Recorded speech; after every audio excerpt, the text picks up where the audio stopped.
because in commercial terms they were already developed and perfected, and vacuum fluorescent tubes were coming into use, and those would end up being the standard in the 70s for low voltage fluorescent sort of displays. So the Nimmo, it really just fell through the cracks. Pretty much as soon as it came out, it was already outdated, and so I don't know if they were ever really even used, even in military space stuff. I don't think anyone really used it because, faced with all the possibilities of displays you had in 1970, from Nixie tubes to Numatrons to mechanical kind of flip counters, projection displays. There were just so many options that why would anyone decide that, oh, we want to get the one that has the 1750 volt power supply, and that's what we want for our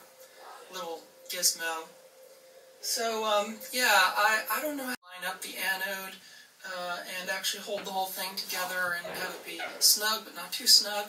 So I designed the holder in AutoCAD and printed it out, broke it up into 4 different parts because in order to get the kind of resolution on all the surfaces that I needed for all the different features, it was really most practical to print it in 4 parts and then bolt it all together. Because if you have any experience in 3D printing, you know that you really only have a reasonable guarantee of tolerances, the X and Y axis. The Z axis, it's not so accurate. And also, if you have a complex shape like this, printing it in any particular orientation on the printer bed, you'd have a lot of support material and everything, and all that gets in the way of the surfaces and trying to get good tolerances. So this kind of construction really works best if you break it up into sections and print it in sections and kind of adhere it all together. In this case, I just bolted it. I tapped out, I printed the holes in the center block, and I tapped it all out, and then just used the number 6 screws and screwed them in. So worked out really well. The top piece, the anode cover, I added last because I designed it so that after I soldered the high voltage lead, that I had this shroud printed out of PLA that I just glued on with some gel cyanoacrylate glue. The reason being that you can get glues for acrylic that really weld PLA, but I wanted it to be possibly reversible. So with cyanoacrylate, it'll give a really good bond, but it is reversible. You could put a pair of pliers on there and snap it off if you really wanted to get at the anode again. So cyanoacrylate, the gel type has pretty good surface grip, so that's what I use for that. And the rest is, a lot of off-the-shelf stuff. I got an off-the-shelf 2000 volt adjustable DC-DC converter high voltage power supply, which worked out really well because in addition to having the high voltage output, I also have a shutdown feature where I can actually shut down the high voltage. And everything else is still running. The filaments are still on. It just shuts off the high voltage. I can turn it back on. And I also have an adjustment for the high voltage output that I can use for brightness control. See, so on full on, that's about full brightness right there, and I'm running it down about a little under voltage. So that's that's pretty much it. If you don't follow me on Twitter, I put a lot of the little teasers for this project on Twitter over the past couple of weeks for all the little components, putting it all together, and the final component actually is not even here yet. I ordered from a local plastic fabricator a heavy acrylic shroud that is going to go on top of here, and I've got some corner pieces and stuff that I already printed out, so when that shroud comes, I'm going to put the corner pieces and actually put the shroud on so I can actually put this whole setup on top of my television so I can watch the little numbers go around and around later. So one of the things that they talk about in the brochure for the advantage of the Nimmo is the viewing angle over the Nixie tube. Because of the Nixie, you have all the different elements that are in the stack, and some of the ones in the back you really can't see from an oblique angle. So if you turn the tube sideways, you can see, yeah, it's got good side viewing. You can actually see the numbers at a fairly steep angle, even pretty much just like on the very edge. It's got that wraparound tube thing.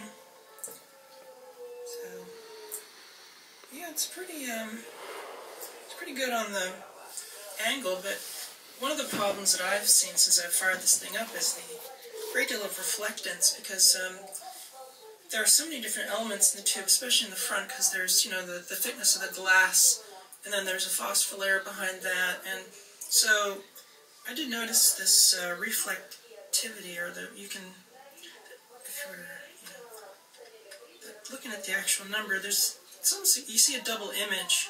It's not really a fact, it's not an artifact of the camera.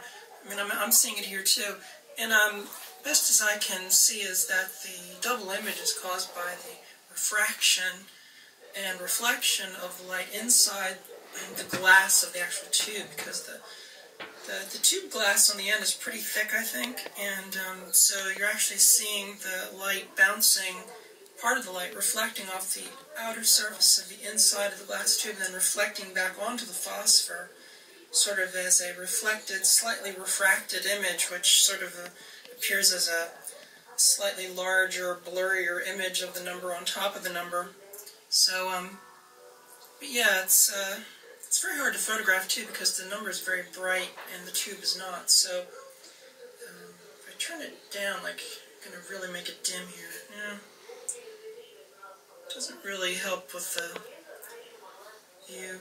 For some reason, I'm not really picking up the color. I think it's because the color correction, because the lighting up here is kind of beigeish. But it is a bright phosphor green. It's not really blue like it's appearing in my monitor. Yeah, there you go. I'm really pleased it all came together. If you ever do run into a Nimmo tube of any configuration, you should definitely snatch it up, because yeah, they are pretty amazing, forgotten pieces of technological history, no doubt about that. So anyway, let's go and look at the theory of operation for the Nimmo. Okay, so this is a printout of that catalog that's available online, and you can Google it and find it yourself.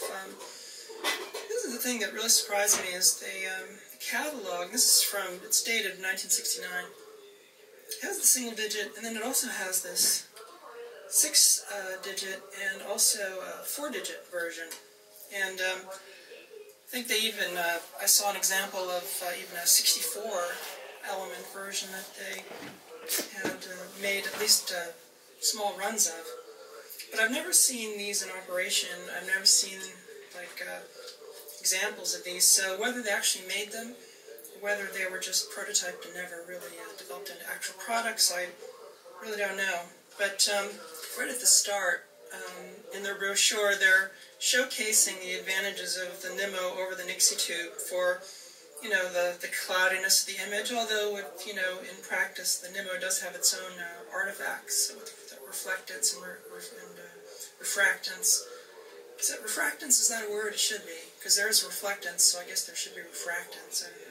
I'll have to look it up. Maybe it's not grammatically correct, but, you know.